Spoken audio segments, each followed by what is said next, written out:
मन का कीचड़। गौतम बुद्ध की एक प्रेरणादायी कहानी। महात्मा गौतम बुद्ध के समय की बात है। एक गांव में एक किसान अपनी पत्नी और 2 बच्चों के साथ रहता था। वह किसान बहुत ही ज़्यादा परेशान रहता था। अपने 2 बच्चों और पत्नी की ज़रूरतों को पूरा नहीं कर पाता था। शायद यही उसकी परेशानी की सबसे बड़ी वजह थी। समय बीतता गया, उसकी परेशानियां परिवार की ज़रूरतों के साथ बढ़ती ही जा रही थी। वह दिमाग से और मन से बहुत अशांत रहने लगा था। कहीं न कहीं वह बहुत ज़्यादा दुखी हो गया था, अपने परिवार की ज़रूरतों को नहीं पूरा कर पाने की वजह से। एक दिन उसने यह फैसला लिया कि वह अपने घर को, अपने परिवार को, अपने बच्चों को छोड़कर कहीं दूर चला जाएगा। अंततः वह मनहूस दिन और काली रात आ ही गई, जिस दिन वह अपने परिवार को, अपने बच्चों को, अपनी पत्नी को छोड़कर घर से कहीं दूर चला गया।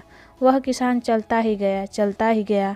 रात से सुबह हो गई, सुबह से फिर दोपहर, दोपहर से शाम, शाम से फिर रात, फिर सुबह हो गई। उस किसान का मन की पीड़ा इतनी ज़्यादा थी कि उसके पैरों के छाले और पैरों से बह रहे खून के आगे फीके पड़ गए थे। न भूख की चिंता, न प्यास की चाह, बस चलता ही गया, चलता ही गया। आखिरकार जंगल में चलते चलते उसका शरीर इतना ज़्यादा थक गया कि वह एक नदी के किनारे जाकर गिर पड़ा। कुछ घंटों बाद उस किसान को होश आया।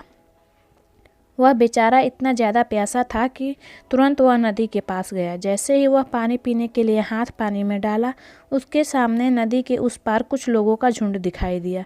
उसने ध्यान से देखा तो उसे एक वृक्ष के नीचे महात्मा गौतम बुद्ध बैठे हुए नजर आए। वह तुरंत दौड़कर उनके पास गया और उनके पैर पर गिरकर बोला, हे महात्मा, हे भगवान गौतम बुद्ध, मुझे अपनी शरण में ले लीजिए, मुझे अपना शिष्य बना लीजिए।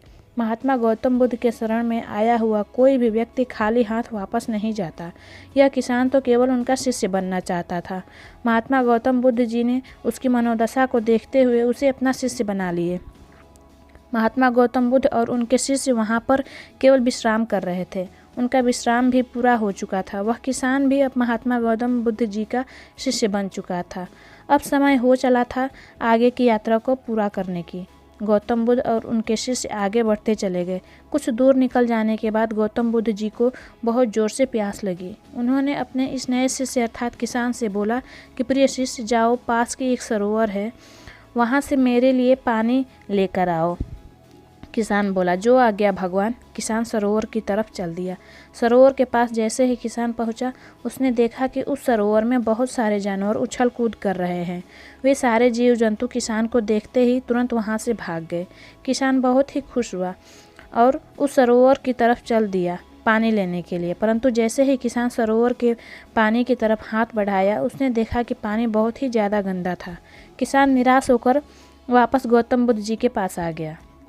गौतम बुद्ध जी ने उससे पूछा, पानी कहाँ है?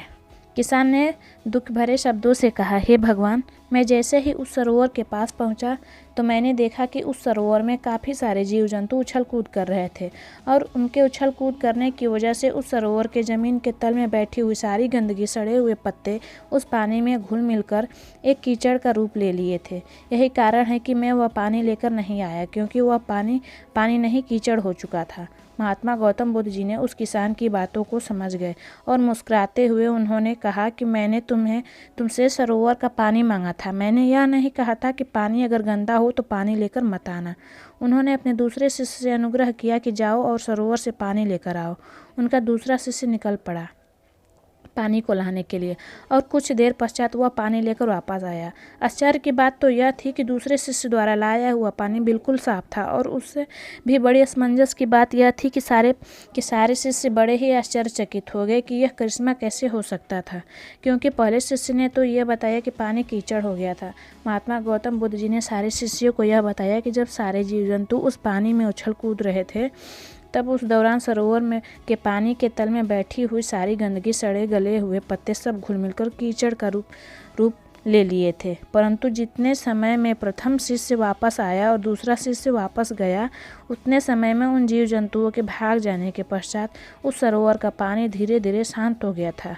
और जैसे जैसे सरोवर का पानी शांत होता गया, उस सरोवर के कीचड़ रूपी पानी में घुली हुई सारी सड़ी गली पत्तियाँ और मिट्टी धीरे धीरे शांत होकर उस सरोवर के तल में जाकर बैठ गए, जिससे उस सरोवर का पानी शांत और साफ हो गया तथा सारे गले हुए सड़े हुए पत्तियाँ भी शांत होकर आराम से उस सरोवर के तल में जाकर बैठ गए थे।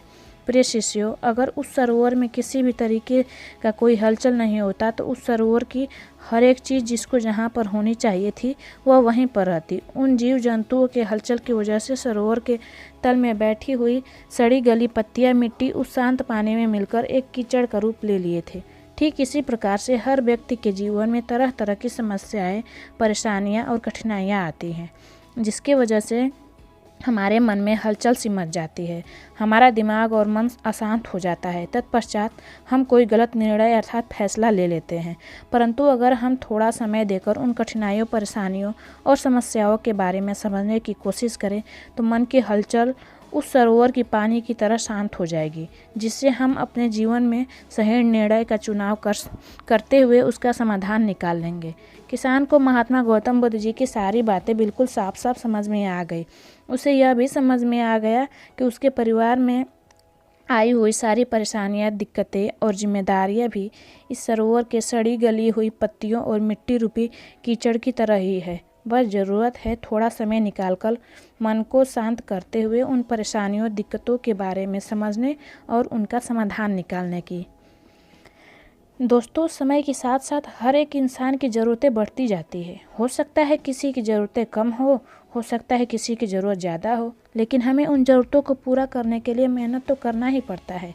हाँ, यह ज़रूर है कि मेहनत करते वक्त हमें बहुत सारे कठिनाइयों और समस्याओं का सामना करना पड़ता है। इसी वजह से हम बहुत बार हमारा मन अशांत हो जाता है, निराश हो जाता है, दिल दिमाग से एक अजीब सी हलचल होने लगती है, जिसकी वजह से हम गलत फैसला ले लेते हैं। परंतु दोस्तों, हमें घबराने की ज़रूरत नहीं है, हमें अपने दिमाग को शांत करने की ज़रूरत है। थोड़ा समय देकर इसके बारे में सोचने की ज़रूरत है। इसका समाधान कुछ ना कुछ ज़रूर निकल आएगा। उम्मीद है महात्मा बुद्ध की कहानी आपको पसंद आई होगी। कहानी पसंद आई हो तो लाइक करिए, शेयर करिए और हमारे चैनल को सब्सक्राइब करें।